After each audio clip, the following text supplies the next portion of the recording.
ചോദ്യം ഇതാണ്, നമ്മുടെ ജീവിതത്തിലെ ദൈവികമായ സംരക്ഷണം തിരിച്ചറിയുവാനായിട്ട് നമുക്ക് സാധ്യമാകുന്നുണ്ടോ? ദൈവത്തെ സ്നേഹിക്കുമ്പോൾ മാത്രമാണ് ആ ദൈവിക സംരക്ഷണം അനുഭവിക്കുവാനായിട്ട് നമുക്ക് യോഗ്യതയുണ്ടാവുകയുള്ളൂ. വിശുദ്ധ യോഹന്നാന്റെ സുവിശേഷം 8-ാം അധ്യായം 39 മുതൽ 47 വരെയുള്ള തിരുവചന ഭാഗം. അതിൽ 42-ാമത്തെ വാക്യം ഇപ്രകാരമാണ് പറയുക: ദൈവമായിരുന്നു നിങ്ങളുടെ പിതാവെങ്കിൽ നിങ്ങൾ എന്നെ സ്നേഹിക്കുമായിരുന്നു. ക്രിസ്തുവിനെ സ്നേഹിക്കണമെങ്കിൽ നാം ദൈവത്തിന്റെ പ്രിയപ്പെട്ട മക്കളായിട്ട് മാറണം. നമുക്കിന്ന് ക്രിസ്തുവിനെ സ്നേഹിക്കുവാനായിട്ട് സാധിക്കുന്നുണ്ടോ? എത്രമാത്രം നിനക്ക് ദൈവത്തെ ആഴമായിട്ട് സ്നേഹിക്കാൻ പറ്റുന്നുണ്ട്? ദൈവം എന്നൊരു നാമത്തിനപ്പുറത്തേക്ക് നിന്റെ ജീവിതത്തിൽ എത്രമാത്രം ക്രിസ്തുവുമായി ദൈവവുമായിട്ട് ആഴമേറിയ ബന്ധമുണ്ടെന്ന് ധ്യാനിക്കുവാനായിട്ട് ഇന്ന് പരിശ്രമിക്കാം. ആബാ പിതാവേ എന്ന് വിളിക്കുവാൻ പുത്രസ്വീകാര്യത്തിന്റെ ആത്മാവിനെ നിന്നിലേക്ക് ദാനമായി നൽകിയിട്ടും നീ തിരിച്ചറിയുന്നുണ്ടോ നിന്റെ പിതാവ് ആരാണെന്ന്?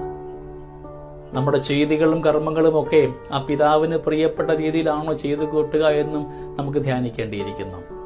സ്നേഹമുള്ളവരെ, ദൈവത്തെ സ്നേഹിച്ചുകൊണ്ട് ദൈവികമായ കർമ്മങ്ങൾക്ക് മുൻതൂക്കം കൊടുത്തുകൊണ്ട് നാം ആയിരിക്കുന്ന ജീവിത മേഖലയിലൊക്കെ ക്രിസ്തുവിൽ ശരണപ്പെട്ടുകൊണ്ട് ജീവിക്കുന്നവരാകുവാൻ നമുക്ക് തീരുമാനമെടുക്കാം.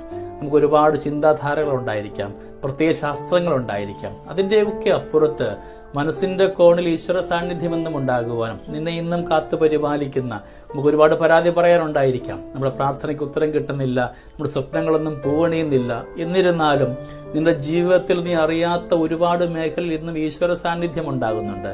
നിന്റെ കരം പിടിച്ചു കൊണ്ടുപോകുന്ന ഈശ്വര സംരക്ഷണം ഉണ്ടാകുന്നുണ്ട്. അവയെ തിരിച്ചറിഞ്ഞുകൊണ്ട് നീ കണ്ണിന് കാണാൻ പറ്റുന്നില്ല എങ്കിലും നീ അറിയാത്ത ഒരുപാട് ജീവിത മേഖലയിലൊക്കെ ഇന്നും നിന്നെ കാത്തു പരിപാലിക്കുന്ന ഈശ്വര സംരക്ഷണം അനുഗ്രഹമായിട്ട് തീരട്ടെ. നമുക്ക് പ്രാർത്ഥിക്കാം. ദിവ്യകാരുണ്യമായ ഈശോയെ, അവിടുത്തെ വലിയ കരുണ ഞങ്ങളുടെ ജീവിതത്തിലേക്ക് എന്നും വർഷിക്കണമേ എന്ന്.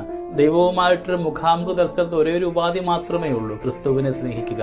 ക്രിസ്തുവിനെ സ്നേഹിച്ചുകൊണ്ട് ദൈവത്തെ അനുഭവിക്കുവാനായിട്ട് നമുക്ക് തീരുമാനമെടുക്കാം. ദൈവം നമ്മളെല്ലാവരെയും സമൃദ്ധമായി അനുഗ്രഹിക്കട്ടെ.